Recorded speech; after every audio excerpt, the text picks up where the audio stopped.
Picture yourself at home. You just got out of bed to fetch yourself a warm cup of coffee when you notice your floorboards are creaking unusually, only to notice a small mound of pellets in your corner floor. Upon further inspection, you see a tiny brown insect scurry into a tiny hole in your wall.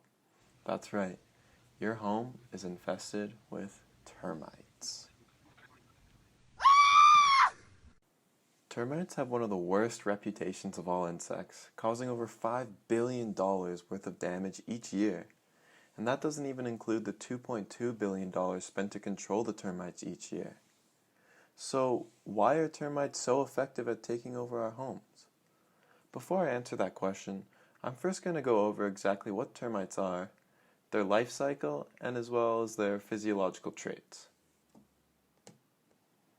Termites belong to the order Platodia, the same order shared by cockroaches, as the two are very closely related.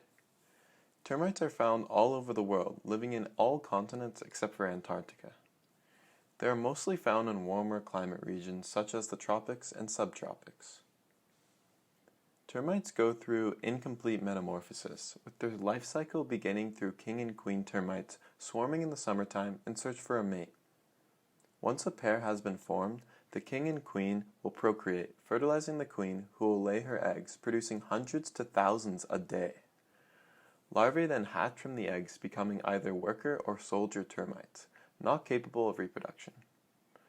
The king and queen continue to add to their colony for around 5 years. After this, the queen will produce reproductive alates, also known as young kings and queens, capable of growing wings. Once matured, they will prepare and swarm in the summer in hope to grow their own colony like their parents. Their wings are later clipped off once they begin their new colony. Termites are unique because they have the ability to digest cellulose, a trait that very few animals are capable of doing, and it's a trait that has highly contributed to their success. Termites will eat logs or dead branches from the ground or even standing trees. So this explains why termites are so good at invading our homes, since human buildings are a great place for termites to take over. Early infestation of termites is usually discovered in areas of low activity such as window frames, floorboards, or door frames, etc. They prefer moist environments, so areas with rotten wood are susceptible to termite infestation. As the infestation continues, termites will begin to hollow out the wood. This hollowed out wood is sometimes found filled with partially filled clay. So how does this clay magically appear? Termites are known as master builders. They use their feces as building blocks and glue, stacking bits of soil or clay onto their feces, creating a nest. They can also do so with their saliva. Researchers have also discovered that termites will create these clay walls to support the wood underload.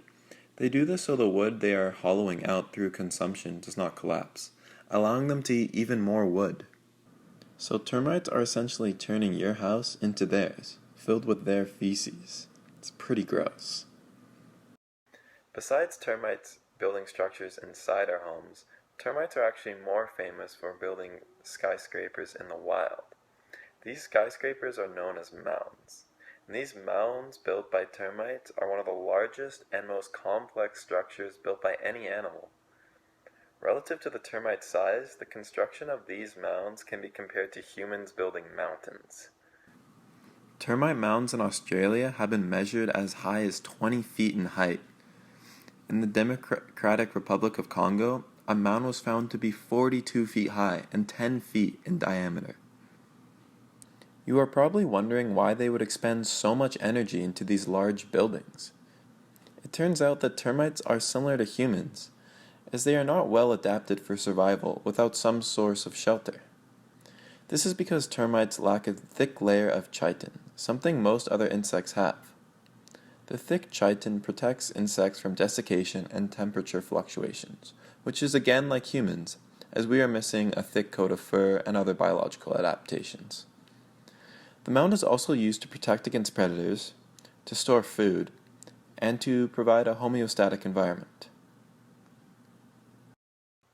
So we have already established just how good these termites are at building these mounds. But it's not just that. Termites also take into account water erosion when building their mounds. Some termite mounds contain a significant amount of clay, since it's much less permeable than sand and can store large amounts of water. The absorption of water allows their mounds to be humid all year round. Other termite mounds have a mushroom-like shape that will further prevent water erosion. In areas of flooding, termite mounds have been observed to be much taller, with above-ground nests, than other mounds. However, not all termites are known for building mounds, with most termites in the United States building their nests underground. Termite mounds would not be found in your homes either, because the house is already serving as their protective shelter. So we have established that termites cause a substantial amount of damage to households, causing tons of money every year. But when they are not reconstructing our homes, they actually play a very vital role for our ecosystems. Termites are argued to be the best soil ecosystem engineer, meaning they play a vital role in supplying energy-ready materials to their surrounding environment. Along with fungi and bacteria, termites play an important role in the consumption and mineralization of soil litter. So they do this by degrading dead plant material such as wood and bark, thanks to their gut, which contains several microbes being bacteria and proteids that help them digest the complex polysaccharides by producing enzymes, while also producing gases like methane when degrading cellulose. Organic matter and mineral nutrients are returned to the soil environment through their feces, salivary secretions, corpses, and predators.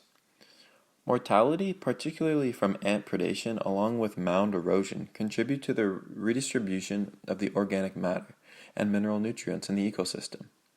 This allows other organisms to thrive with the nutrients more readily available. Termite mounds have higher amounts of nitrogen as well as minerals like potassium, magnesium, and calcium than the surrounding soil. So the erosion of these mounds is very beneficial for the rest of the ecosystem. Termite nests are known as nutrient sinks for organisms like plants who uptake the readily available resources through their roots close to these mounds. So we're starting to see that termites actually aren't so bad, and they're actually really helpful for our ecosystems. Termites are also important for soil loosening, as they use soil from various depths for the construction of their mounds. So these termites will burrow deep down in the soil to obtain certain minerals that they need to construct their mounds. And in doing so, they will loosen and mix the soil layers, allowing for a greater distribution of resources for the ecosystem. So increasing our knowledge on the beneficial impacts of termites and other insects that we usually have a negative opinion on may help diminish other people's negative perspectives, as these insects are mainly just seen as pests of crops and trees and our homes. Out of 2,800 termite species, only 185 are considered pests. The environmental unfriendly uses of insecticides on pests has proven to damage beneficial termites as well. Further research is being done to better understand the positive impacts termites play, particularly on clay properties and nutrient cycling. I hope you guys enjoyed this video on termites and now have a better appreciation for the insects. Most people just look at them as pests, but there's so much more than that.